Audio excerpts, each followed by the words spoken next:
आज हम कक्षा 7 का चैप्टर संख्या 1 से टॉपिक है हमारा परमेय संख्याएं। कुछ जो कक्षा 7 पे हम चीज़ें पढ़ चुके हैं उन्हें रिकैप कर लेते हैं, उसके आगे उसे परमेय संख्याओं से जोड़ेंगे। सबसे पहले प्राकृतिक संख्याएं।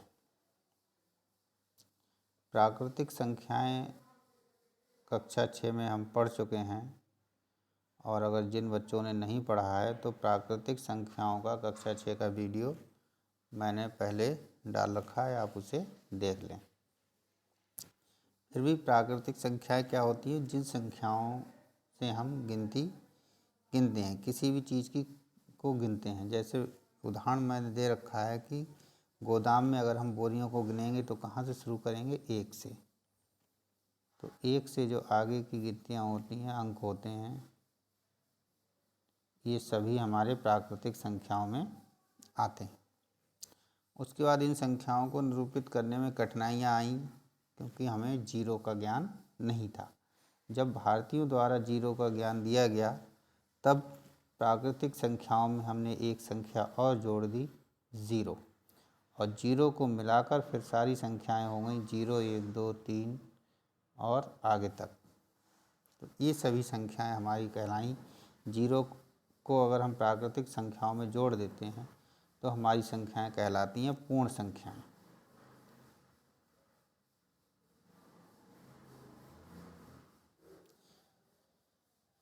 ये आगे तक जहाँ तक आप गिनतियाँ गिन सकते हैं वहाँ तक जाती हैं। उसके कुछ समय बाद हमें ऋणात्मक संख्याओं की आवश्यकता महसूस हुई। फिर हमने इन पूर्ण संख्याओं में ऋणात्मक संख्याओं को भी सम्मिलित किया। जब हमने ऋणात्मक संख्याओं को सम्मिलित कर लिया तब ये सारी संख्याएं मिलकर कहलाईं पूर्णांक संख्याएं। पूर्णांक संख्याएं। पूर्णांक संख्याओं में आपका 0, +-1, +-2, +-3, +-4, इस तरीके की सभी संख्याएं आ जाती।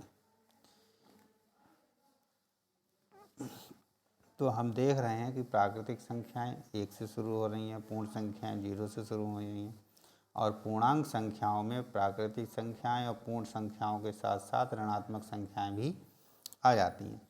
तो सभी संख्याओं को, प्राकृतिक संख्याएं, पूर्ण संख्याएं और ऋणात्मक संख्याएं, इन सभी को सम्मिलित रूप से हम कहते हैं पूर्णांक संख्याएं। अब हम आज समझना चाहते हैं परमेय संख्याएं। परमेय संख्याओं की आवश्यकता क्यों पड़ी? जब हमने ऋणात्मक संख्याओं को जोड़ लिया, फिर हमारे पास कुछ समस्याएं ऐसी आईं जिनसे परमेय संख्याओं की उत्पत्ति हुई। परमेय संख्याओं की मुख्यतः जो उत्पत्ति है वो उत्पत्ति हुई है अनुपात से। अनुपात को अंग्रेजी में कहते हैं रेशियो।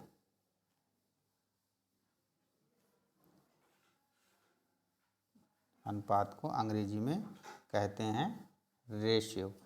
जैसे कि अगर हमें कोई अनुपात लिखना है 3:4, तो इसे हम 3/4 भी लिख देते हैं। लेकिन हमें एक संख्या मिल गई -3/4। अब -3/4 को अगर हमें अनुपात में लिखना होगा तो -3:4 हम इसे नहीं लिख सकते, क्योंकि अनुपात में ऋणात्मक संख्याएं नहीं आती हैं। तो यहाँ पर हमें समस्या पैदा हुई कि हम इस -3/4 को क्या लिखें, क्या कहें। तो जब ये समस्याएं आईं तब हमें उत्पत्ति हुई हमारी परमेय संख्याओं की, और यहाँ पर गणितज्ञों ने इसे नाम दिया परमेय संख्याएं। परिभाषा दी कि वे संख्याएं जिन्हें हम, अनुपात हमारा क्या है? रेशियो। अनुपात को अंग्रेजी में रेशियो कहते हैं। तो परमेय संख्याएं चूँकि अनुपात के माध्यम से ही मिली हैं ऋणात्मक संख्याओं की उत्पत्ति के साथ, तो इसे हम बोलते हैं रेशनल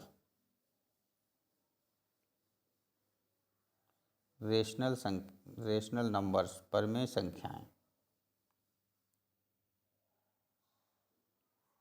ठीक है।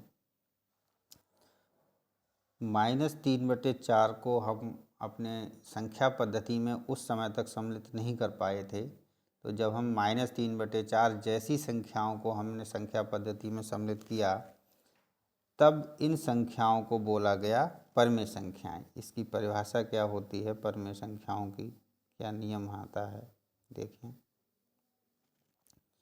वे संख्याएं जिन्हें P/Q के रूप में प्रदर्शित कर सकते हैं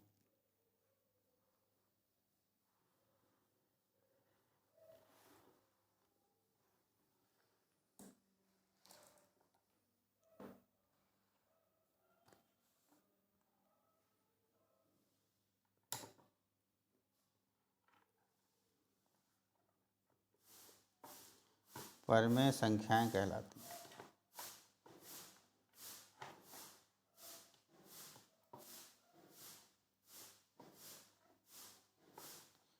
जहाँ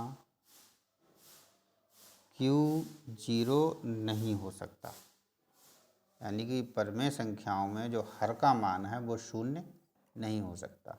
तो इस तरीके की कोई भी संख्या जो P/Q के रूप में है वो हमारी परमेय संख्या कहलाती है। यहाँ पर अगर हम बात करते हैं जो संख्याएं हमने ऊपर पढ़ी हैं, प्राकृतिक संख्याएं, पूर्ण संख्याएं और पूर्णांक संख्याएं, क्या ये परमेय संख्याएं हैं?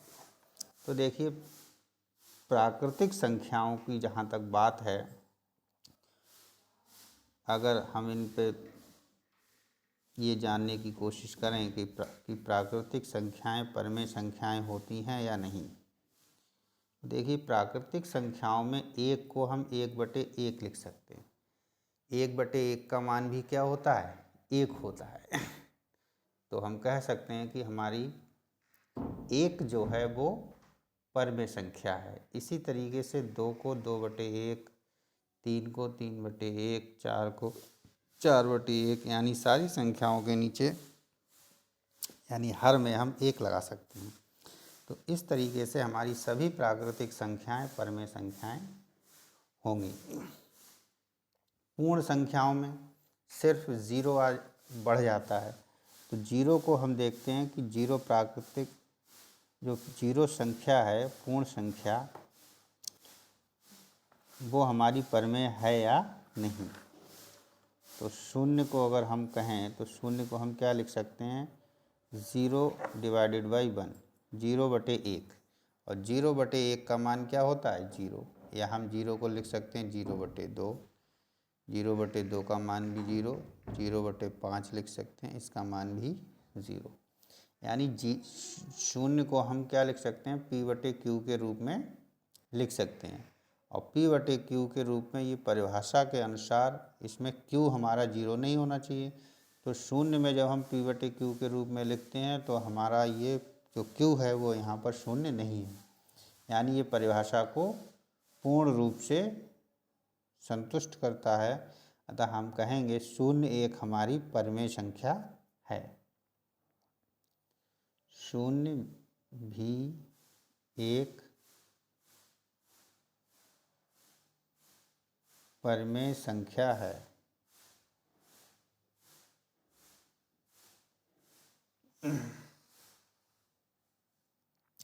ये चीज़ें समझ में आ रही होंगी। अब बात करते हैं पूर्णांक। पूर्णांकों में क्या है कि ध्यान दें, सिर्फ हमारे ऋणात्मक संख्याएं पूर्णांक में और बढ़ जाती हैं। हम प्राकृतिक संख्याएं और 0 को बता चुके हैं कि किस तरीके से ये परमेय होती हैं। अब अगर हम ऋणात्मक संख्याओं में हम -1, -2, -3, -4 जो कि पूर्णांक हैं, इनको P/Q के रूप में लिख दें तो ये बात सिद्ध हो जाती है कि पूर्णांक भी हमारे सभी परमेय होंगे।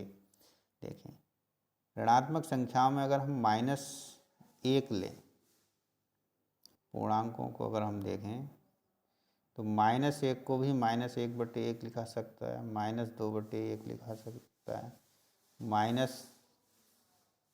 11/1 लिखा जा सकता है। यानी जो भी हमारे ऋणात्मक पूर्णांक होंगे -1, -2, -3 और आगे तक, वो सभी भी P/Q के रूप में लिखे जा सकते हैं जहाँ Q 0 ना हो। अतः हम कह सकते हैं कि प्राकृतिक संख्याएं, पूर्ण संख्याएं और पूर्णांक संख्याएं, ये तीनों प्रकार की जो संख्याएं हैं वो परमेय संख्याएं होती हैं। इसके बाद हम बात करें थोड़ा भिन्न की। भिन्न या जो हमारे अनुपात होते हैं, क्योंकि अभी बताया था अनुपात को हम भिन्न के रूप में भी लिख देते हैं। तो जो भिन्न हमारे होते हैं वो तो सीधी सीधी बात है, वो P/Q के रूप में होते हैं। 3/4, 2/7, 11/25 इत्यादि। अब ये हमारे देखिए सभी P/Q के रूप में होते हैं और इनमें कहीं पर भी Q 0 नहीं होता। भिन्न में एक चीज़ होती है कि वही भिन्न, हमारे भिन्न में अंश और हर दोनों धनात्मक होते हैं, कोई भी ऋणात्मक नहीं होता। इसीलिए जब संख्या हमारी अंश और हर में कोई भी संख्या ऋणात्मक हो गई, इसीलिए हमें परमेय संख्याओं की आवश्यकता पड़ी। तो यहाँ पे हम देखते हैं कि सभी जो भिन्न होते हैं वो परमेय संख्याएं होती हैं। लेकिन इसका उल्टा अगर हम कहें कि सारी परमेय संख्याएं भिन्न होती हैं, ये बात गलत है, क्योंकि यहाँ पर आप देख चुके हैं कि हमने उदाहरण दिया था -3/4। ये हमारी क्या है, अंश में ऋणात्मक है, ये परमेय है लेकिन ये भिन्न नहीं है। तो यहाँ से आप ये बात समझ सकते हैं कि सभी परमेय संख्याएं भिन्न नहीं होती हैं। तो यहाँ पर आप इतनी बातें समझ गए कि प्राकृतिक संख्याएं परमेय होती हैं, पूर्ण संख्याएं परमेय होती हैं, पूर्णांक संख्याएं परमेय होती हैं और सभी भिन्न संख्याएं हमारी परमेय होती हैं। या हम परिभाषा के अनुसार कह सकते हैं वे सभी की सभी संख्याएं जो P/Q के रूप में लिखी जा सकती हैं, जहाँ पर Q हमारा शून्य ना हो, परमेय संख्याएं हमारी कहलाती हैं। अब एक छोटी सी बात आती है, समतुल्य परमेय संख्याएं। समतुल्य परमेय संख्याएं, समतुल्य परमेय संख्या, जैसे हमने एक परमेय संख्या ली 1/2, तो यदि इसमें हम किसी भी प्राकृतिक संख्या से अंश और हर को गुणा करा दें तो जो मिलने वाली संख्या होगी वो उसके समान होगी, यानी समतुल्य होगी। यानी अगर इसमें हम 2 से गुणा करा दें तो ये बन गया 2/4, या 1/2 में हम 3 से गुणा करा दें तो ये बन गया 3/6, या 1/2 में हम 4 से गुणा करा दें तो ये बन गया 4/8। ठीक है। तो लेकिन अगर हम इन्हें हल करेंगे, सरल रूप में लाएंगे, तो हमें हर बार क्या मिलेगा, 1/2 मिलेगा। तो ऐसी परमेय संख्याएं जिन्हें सरल करने पर समान संख्या मिलती है, समान परमेय संख्या मिलती है, वो सभी समतुल्य परमेय संख्याएं कहलाती हैं। अगर किसी संख्या की समतुल्य परमेय संख्या लिखनी हो हमें, तो हम किसी भी प्राकृतिक संख्या से उसमें गुणा करते चले जाएंगे, चाहे 2 से कर लें, चाहे 3 से कर लें, चाहे 4 से कर लें, 5 से कर लें, 6 से कर लें, किसी भी संख्या से अंश और में गुणा करेंगे तो हमें उसकी समतुल्य परमेय संख्या मिल जाएगी। यहीं पे चीज आता है सरलतम रूप।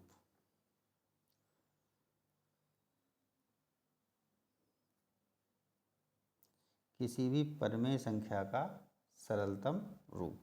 अब जैसे अगर हम उदाहरण लें -15/25, तो इसे हम हल करेंगे तो कहेंगे 5 तियाँ 15, 5 पंजे 25, यानी ये संख्या हो गई -3/5।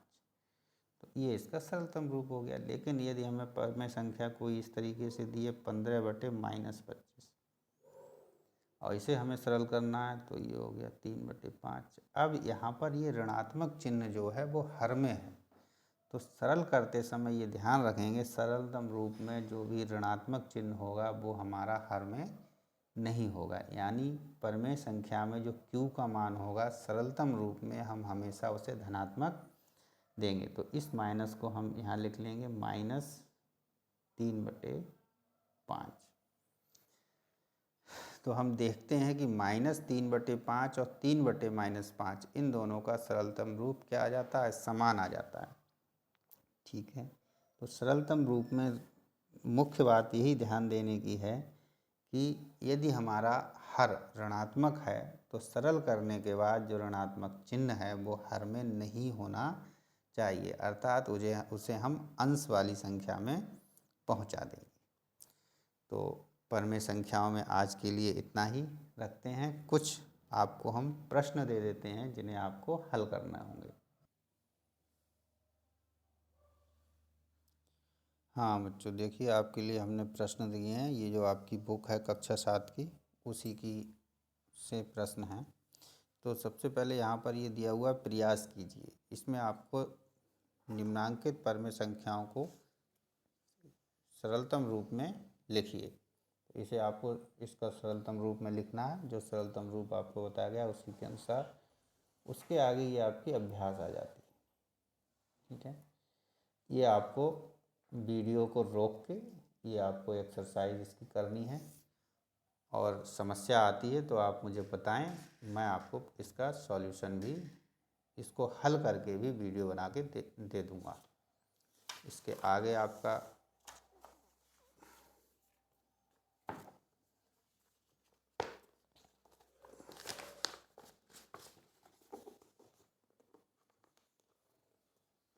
चलिए, लास्ट घा प्रश्न नहीं आ रहा है इसमें, तो उन्हें छोड़ दें। इतने जो प्रश्न आपको दिख रहे हैं 5, 6, 7, 8, ये आप प्रश्न हल करें।